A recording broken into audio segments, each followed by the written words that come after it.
ভাবুন তো এমন একটি শহর যেখানে মাটি, পানি, রাস্তা নেই, ঘুম, খাওয়া দাওয়া, স্কুল সবই ভাসে পানির উপর। কিংবা এমন একটি শহর যেখানে আপনি হাঁটছেন পাহাড়ের কিনারায়, মেঘ ছুঁয়ে যাচ্ছে আপনার মাথা, নিচের দিকে তাকালেই 1000 ফুট গভীর খাড়া খাদ। কি চমকে উঠলেন? এটা কোনো কল্পকাহিনী নয়, পৃথিবীর বুকে এমন দুটি শহর, একটি পানির নিচে আর একটি পাহাড়ের চূড়ায়, যেখানে মানুষ শুধু টিকে নেই বরং গড়ে তুলেছে নিজেদের জগৎ। কিন্তু কিভাবে? এত প্রতিকূল পরিবেশে তারা বসবাস করে, কেমন করে চলে তাদের জীবনযাত্রা। আর সবচেয়ে চমকপ্রদ ব্যাপার হলো এই দুই বিপরীত শহরের মাঝে এমন কিছু অদ্ভুত মিল রয়েছে যা আপনাকে অবাক করে দেবে। তাহলে চলুন কথা না বাড়িয়ে আজকের ভিডিও শুরু করা যাক। কম্বোডিয়ার এই ফ্লোটিং ভিলেজটি শুধু একটি বসতি নয়, এটি একটি জীবনধারা যেখানে পানি জীবন, সবকিছু পানির উপর, বাড়ি, বাজার, স্কুল, এমনকি মন্দির পর্যন্ত। এখানে আনুমানিক 5 থেকে 10,000 মানুষ বসবাস করে।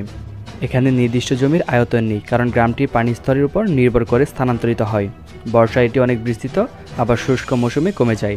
এখানে আনুমানিক 1 থেকে 5,000 ভাসমান ঘর রয়েছে। কিন্তু প্রশ্ন হলো, কেন মানুষ এই জায়গায় বসবাস করে? আপনি জানলে অবাক হবেন।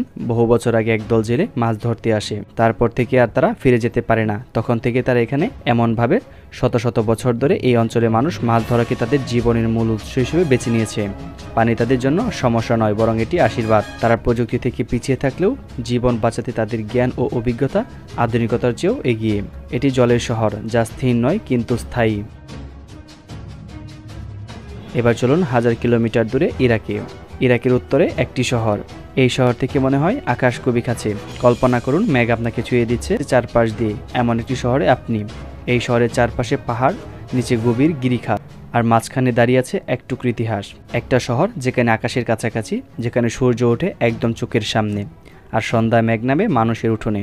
আমাদিয়া এই শহরটি ইরাকের কুর্দিস্তান অঞ্চলে 1400 মিটার উঁচু এক পাহাড়ের চূড়ায় অবস্থিত। এখানে দাঁড়ালে আপনি সত্যি মেঘ ছুঁতে পারবেন। এর আয়তন 1 কিলোমিটার। তবু এই শহরের এত সমৃদ্ধি, একটা সভ্যতা এখানে বন্দী। শহরের চারপাশে গড়ে উঠেছে প্রাকৃতিক দুর্গ। শহরটিতে রয়েছে 3000 বছরের পুরনো বাবজেবার গেট, যা একসময় ছিল রাজাদের প্রবেশদ্বার। আজও শহরের নিচে রয়েছে গোপন সুড়ঙ্গ ও বাংকার, যেগুলো ব্যবহার করা হতো যুদ্ধের সময় বা শত্রুর আক্রমণ থেকে পালানোর জন্য। এটি কেবল একটি শহর নয়, এটি একটি জীবন্ত ইতিহাসের বই। একটা শহরে দাঁড়িয়ে আছে আকাশের খুব কাছে, পাহাড়ের চূড়ায়, মেঘের নিচে। আরেকটি শহর পানির বুক ছুঁয়ে ভেসে চলছে, যেন নদীর সাথে চিরন্তন প্রেম। আমাদিয়ার পাহাড় আর ফ্লোটিং ভিলেজ, একটি আকাশের ধারে আর একটি জলের তলে। দুটি জীবন, দুটি স্বপ্ন। পাহাড়ে যারা বসবাস করে তারা জানে ধৈর্য কাকে বলে, আর পানির মানুষ জানে নরবরে মাটিতে দাঁড়িয়ে থাকা যায় যদি মন শক্ত থাকে। দুজনেই প্রকৃতিকে ভালোবেসে নিজেদের মতো জীবন সাজিয়ে নিয়েছে। সম্মানিত ভিউয়ার্স, এই ছিল উন্মোচনের আজকের ভিডিও।